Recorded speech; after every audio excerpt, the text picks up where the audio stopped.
Melbourne's trains are less overcrowded, but it comes at a cost: your seat. Metro's move to rip out seats from train carriages to accommodate exploding patronage numbers has eased overcrowding on peak services across the network. PTV data reveals the increase in passengers raises the likelihood of overcrowding during peak hours. Photo Nick Moyer. The seating reconfiguration has increased passenger capacity from 798 to 900, resulting in a dramatic drop in passenger load. Breaches on the Frankston, Upfield, Sandringham, Werribee and Craigieburn lines. Nearly 7% of passengers were squashed in overcrowded trains on the Sunbury line this year in the morning peak, down from nearly 47% last year.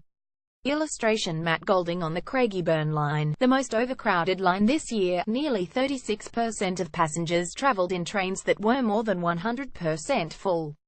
But this was down from 57% in 2016. Overcrowding on the Frankston line dropped from 17% to 0% this year.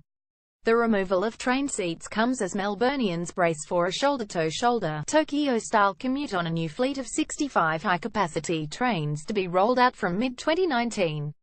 Technical documents show the trains are designed to seat 40% of passengers, but will enable a future reduction of seating in the range down to 30% of the original gross train capacity.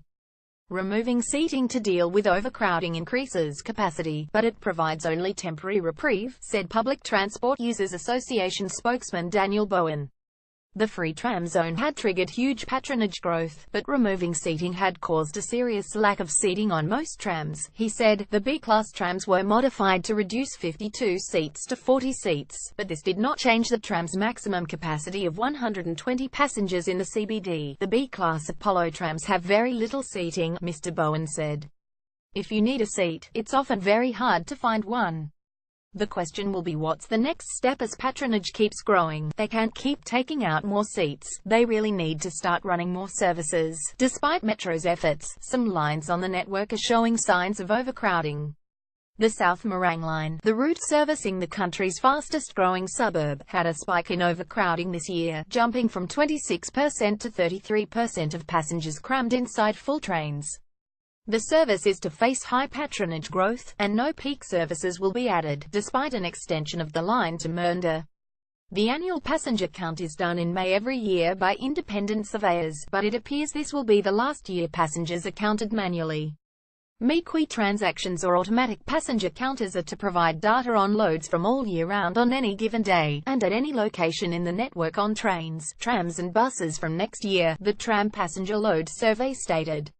A spokesman for Public Transport Minister Jacinta Allen said peak services were added to the Craigieburn, Sunbury and Werribee lines in August, creating space for 27,000 extra passengers. We're building the Metro tunnel and manufacturing bigger, better trains to boost capacity and move more people on our busiest train lines, she said. Opposition Public Transport spokesman David Davis said the tearing out of seats to cut train overcrowding is clearly not a long-term solution to the surge in Melbourne's population and the usage increase, and there is no question it smashes passenger comfort.